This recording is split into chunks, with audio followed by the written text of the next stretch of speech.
Dawn breaks over the Nile Delta, but the light reveals only fragments. Mist clings to broken mud brick walls that stretch for miles across the silt. These are not merely ruins. They are the skeletal remains of a metropolis that once dictated the fate of the ancient world. For over a century, a foreign dynasty occupied the throne of the most powerful kingdom on earth. They commanded armies, trade, and influence. Then the silence began. The pharaohs of the south systematically dismantled their monuments, burned their records, and struck their names from every stone tablet. They did not just defeat them, they erased them. Centuries later, the wind still sweeps through these empty streets, and the scholars are still digging for the truth. Why would a civilization go to such lengths to vanish an entire century of its own history? We walk through the dust of Avaris to find the answers that were meant to remain buried. This is the story of the rulers the pharaohs tried to make us forget. The truth lies beneath the surface, waiting for the light. The fracture began at the heart of the Middle Kingdom. As central authority withered, the rigid borders of the Delta softened. Groups from the Canaanite coast saw the opening, drifting across the frontier in search of stability. They arrived not as a unified army, but as families, merchants, and laborers. They settled into the fertile mudflats, planting crops and building homes that mirrored the architecture of their homeland. With every season, their influence deepened. They took root in the soil of the north, transforming abandoned outposts into bustling hubs of commerce. The local governors could not stem the tide, and eventually, the migrants stopped asking for permission to stay. They claimed the land as their own. By the time the central government in the south reached its lowest point, the northern delta was already under new management. They marked their legitimacy with stone and mortar, constructing the city of Avaris. It rose rapidly from the marshland, a testament to a shift in power that caught the pharaohs off guard. This was no longer a fringe settlement, it became the capital of the 15th dynasty, a sovereign seat of rule that turned the delta into a center of gravity for the entire region. For generations, Egyptian scribes painted these people as savages who crushed the land with iron and cruelty. But the earth offers a different testimony. Dig deep into the strata of Tel el-Daba, and the myth of the mindless destroyer dissolves. Archaeologists have unearthed the reality: horse-drawn chariots, sleek and engineered for speed, and composite bows that redefined the reach of an archer.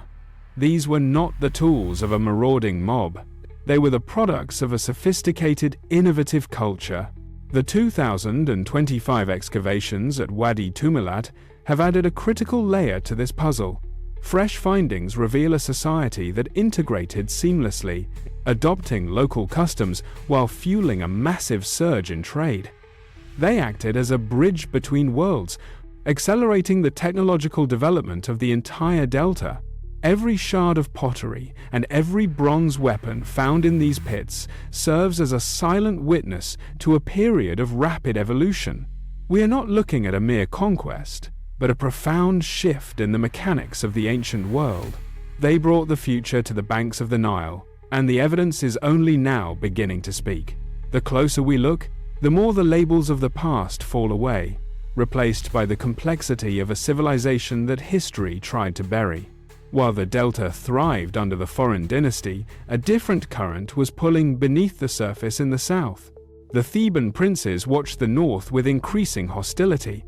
To them, the prosperity of Avaris was not a gift of trade, but a theft of legitimacy. Every shipment of goods that passed their borders served as a reminder of their diminished status. The resentment did not vanish, it fermented. It became the singular focus of the Theban court, a quiet fire fueled by centuries of perceived humiliation. Then, the silence broke.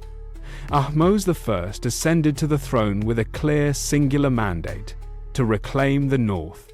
He began to consolidate the regional armies, shifting resources from agriculture to the forge.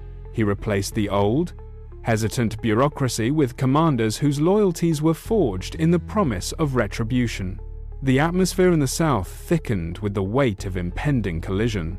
Scouts were sent north to map the mud brick defenses of Avaris, and the sound of sharpening bronze blades replaced the songs of the harvest. The political vacuum that had once allowed for coexistence had finally closed. There was no room left for compromise. Only the inevitable, grinding friction of two worlds preparing for a final reckoning. The siege began not with a formal declaration, but with the roar of fire. Ahmosa hit the northern fortifications with the full weight of his unified army. Archers blanketed the battlements, and the mud brick walls, once the pride of the 15th dynasty, began to crumble under the relentless assault of heavy rams. Smoke billowed into the sky, choking the air and turning the morning light into a bruised, flickering orange. Inside the city, the order of a century fractured in an hour.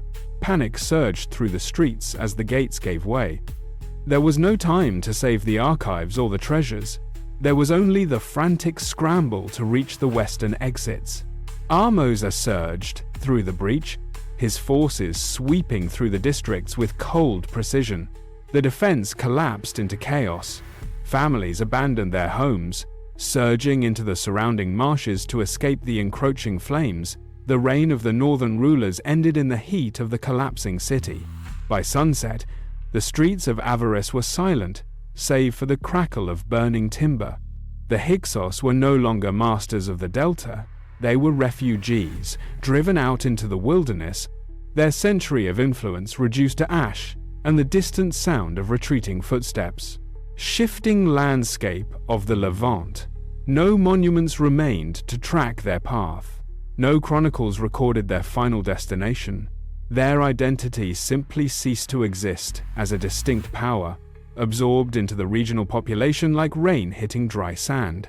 Back in the delta, the sun set over the hollowed, blackened shells of Avaris. The silence that followed was absolute. The victors moved in quickly, scrubbing the walls of inscriptions and burying the remnants of the century they wished to forget.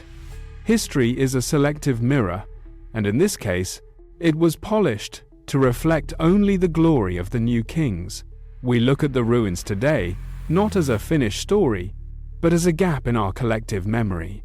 The truth lies somewhere in the debris, hidden beneath the layers of time and the deliberate erasures of the past.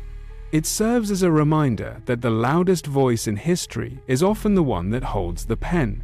If you appreciate historical analysis based on current archaeological evidence, please subscribe for more deep dives into the ancient world.